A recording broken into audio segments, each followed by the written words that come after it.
สบายดีเนาะมาพบกับข้าพเจ้าแสนทวีเทพพัทธิดาเนาะในคลิปทั่วไปเนาะมื้อนี้ข้าพเจ้าจะมา cover เพลงสร้างฝันโดยการบอกของอ้ายมนต์แคนแก่นคูนเนาะก็ขออนุญาตเจ้าของเพลงเนาะแล้วก็ฝากเป็นกำลังแห่งใจกับคนที่กำลังจะสร้างฮักหรือว่าแอบฮักผู้ใดผู้หนึ่งเนาะจะสร้างฝันนำกันของเพิ่นเนาะอันนี้ก็ไปรับชมรับฟังกันได้เลยเนาะ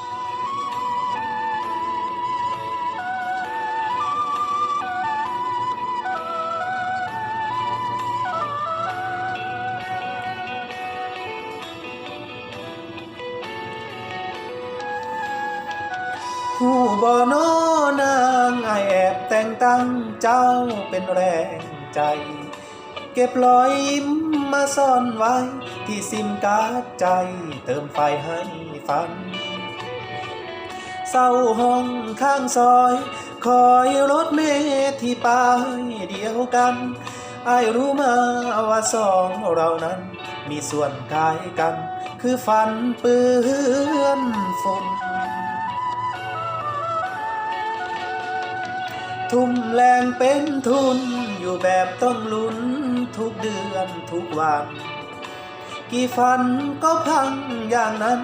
ถ้าฝันนับวันรอการสิ้นสุดจึงอยากส่วนเจ้านำฝันสองเรามารวมลงทุนสร้างฝันบนทางสายฝุ่นเอาใจคำจุนลุ้นลุยงานหนักให้น้องเป็นหาอ้ายอาสาเป็นแหงอ้ายเป็นคนหาเจ้าคอยเก็บแบ่งสร้างฝันด้วยแรงที่อุ้มด้วยรักเห็นดีน้ำบ่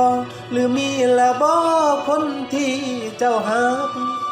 ส่งยิ้มแทนการล้างป่าก็ได้เด้อถ้าอายกันตกลงบ่นานถ้าอายแต่งตั้งเจ้าเป็นหวานใจขายความคิดนี้ฝากไว้เป็นการบ้านใจให้ลองสวยฝันอย่าตัวกันเด้อถ้าน้องมีคนใส่ในฝันแต่ถ้าน้องเห็นงามตามนั้นเรามาสร้างฝันด้วยกันเด้อนะ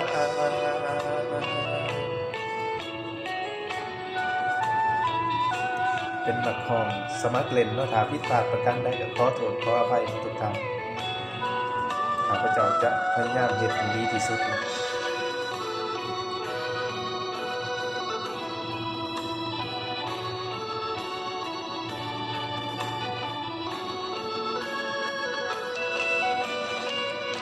ให้น้องเป็นหา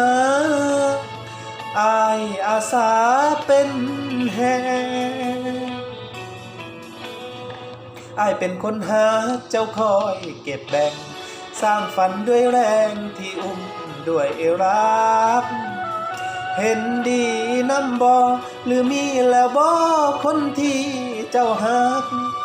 ส่งยิ้มแทนการล้างป่าก็ได้เด้อถ้าอายกันตกลงบ่นางถ้าอายแต่งตั้งเจ้าเป็นหวานใจขายความคิดนี้ฝากไว้เป็นการบ้านใจให้ลองสวยฝันอย่าตัวกันเด้อถ้าน้องมีคนใส่ในฝันแต่ถ้าน้องเห็นงามตามนั้นเรามาสร้างฝันร่วมกันเด้อ